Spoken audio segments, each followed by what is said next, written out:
Hey friends, happy Wednesday, the 4th of December. It's nice to be with you. I'm Father Bill Hill, priest at Holy Spirit Catholic Community in Rock Springs, Wyoming. I'll share with you a reflection on the daily readings. The readings are linked below. Click that link, read the readings prayerfully, and then turn off the screen. Spend some time with God before you move on to other things. We are in the first week of Advent, just waiting in joyful hope for the coming of the Lord. Obviously, we've got our Advent wreath at our shoulder, the Advent wreath. We've got purple hangings, a reminder to us that we watch and wait as our ancestors did for the coming of the Messiah. Our readings during Advent are linked. They're oftentimes a promise and a fulfillment sort of thing. Lots of times we have lots of Isaiah the prophet in Advent, and so today's no different. We have Isaiah, and I think that we have Matthew. And, you know, I think I say this every year. The more that I have the chance to walk with Isaiah the prophet, the more that I have the chance to hear some of these words over and over, the more deep that they grow in my heart, the more profound they are. So today we have another passage. This is a passage that I hear a lot at funerals. It gets a little bit cut, and so I appreciate what we get here. At funerals, we get a little bit of the description of the feast that gets cut out. So, you know, the passage speaks to us of God throwing a banquet for us as people, and we will be fed rich food and choice wines. And then we get an addition in the next line: juicy, rich food, pure, choice wines. Isaiah wanting to make certain that we understand that God is sparing no expense at throwing this extravagant feast for the people. And then the promise that God will destroy death, remove the veil that veils all people. The Lord will wipe away all the tears from our eyes. I hear that get picked up in the book of Revelation, that promise fulfilled as well in the image of eternity.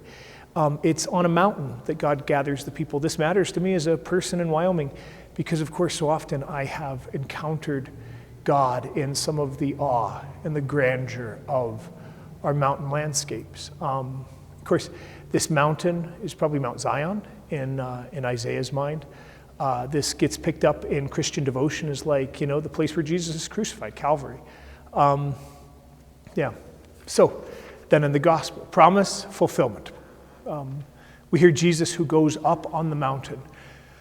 And Jesus who heals the people, brings healing and wholeness and restoration to the people. The lame, the blind, the deformed, the mute, and many others. So he goes up and he restores the people on the mountain. And then he, feeds them. And he feeds them super abundantly with loaves and fish. You know, he takes the loaves, he blesses them, he breaks them, and he gives them. These are Eucharistic verbs, right?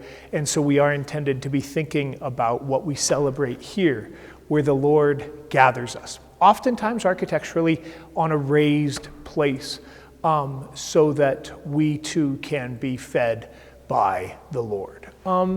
Yeah.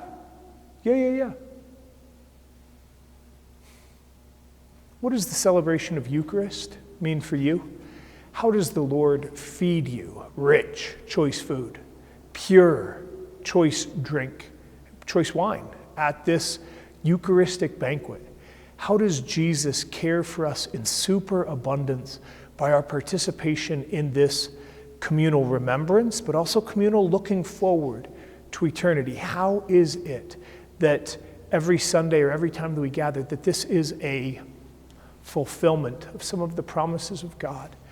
And then, just to think about, mountain grandeur on this mountain, communion, fellowship, feasting, rejoicing, God gathering the people, God providing for the people, God taking away the great enemy of the people, death and separation, and that which removes us from communion with each other.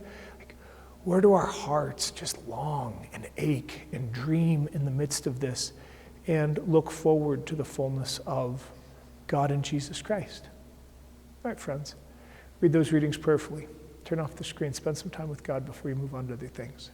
Happy Advent. Let's wait in joyful hope. Pray for folks having a hard time. Pray for peace in this world. God bless y'all.